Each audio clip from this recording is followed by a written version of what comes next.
आखिर चल क्या रहा है? क्रिमिनल्स की हत्याएं फिर से शुरू हो गई। मैंने सुना है कि कल ही 16 थे और उनके नाम हिगुची की मौत के बाद ब्रॉडकास्ट हुए थे। क्या कहा उसकी मौत के बाद? ये जानने के बाद मुझे लगता है कि हिगुची कीरा नहीं था। नहीं डैड, मुझे यकीन है कि वो हिगुची ही था जो क्रिमिनल्स को मार रहा था जब तक हमने उसे पकड़ा नहीं था। तो क्या इसका मतलब ये है कि एक और कीड़ा आ गया है? अरे ये क्या, फिर से नहीं?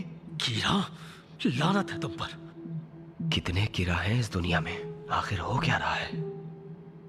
ये क्या हो रहा है? ये जरूर मीसा ने किया होगा। तो ये सब मीसा को आजाद करने के बाद से शुरू हुआ। रियुजाकी, तुम फिर से वही सब सोच रहे हो? मीसा इस सब में इन्वॉल्व नहीं है। ये सब कुछ हिगुची की मौत के तुरंत बाद ही शुरू हुआ। तुम सही कह रहे हो। अच्छा, तो अगर कोई दूसरी नोटबुक है और कोई उसे इस्तेमाल कर रहा है तो मैं उसे हर हाल में पकड़ के रहूंगा।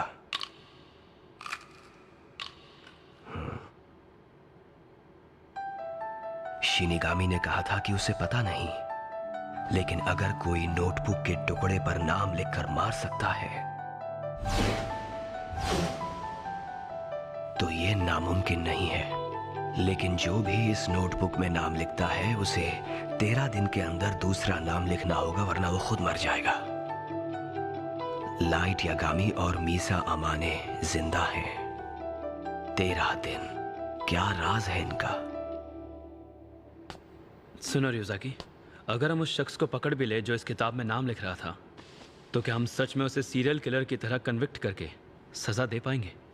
हाँ, क्यों नहीं, बिल्कुल ऐसा हो सकता है। वो ये बहुत अच्छे से जानता था कि लोग मारे जा रहे हैं, फिर भी उसने इतने सारे नाम लिखे।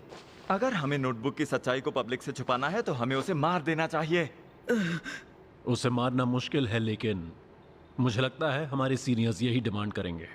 अगर वो खुद मानता है कि उसने नोटबुक से मारा है तो उसे मौत की सजा मिलेगी या फिर उम्र कैद।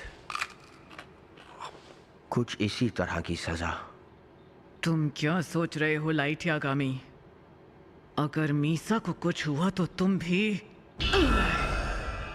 तो बात ये है लाइट यागामी, इसे इस बात का पूरा यकीन है कि मैं मीसा की जान जरूर बचाऊंगी। इस सिचुएशन में मीसा को बचाने के लिए मुझे अपनी नोटबुक में रियुजाकी का असली नाम लिखना होगा। और अगर मैंने रियुजाकी को मारा तो ये जरूर मीसा की लाइफ स्पैन को अफेक्ट करेगा और मैं भी मर जाऊंगी। लाइट यागामी सब कुछ अपने हिसाब से करवा रहा है।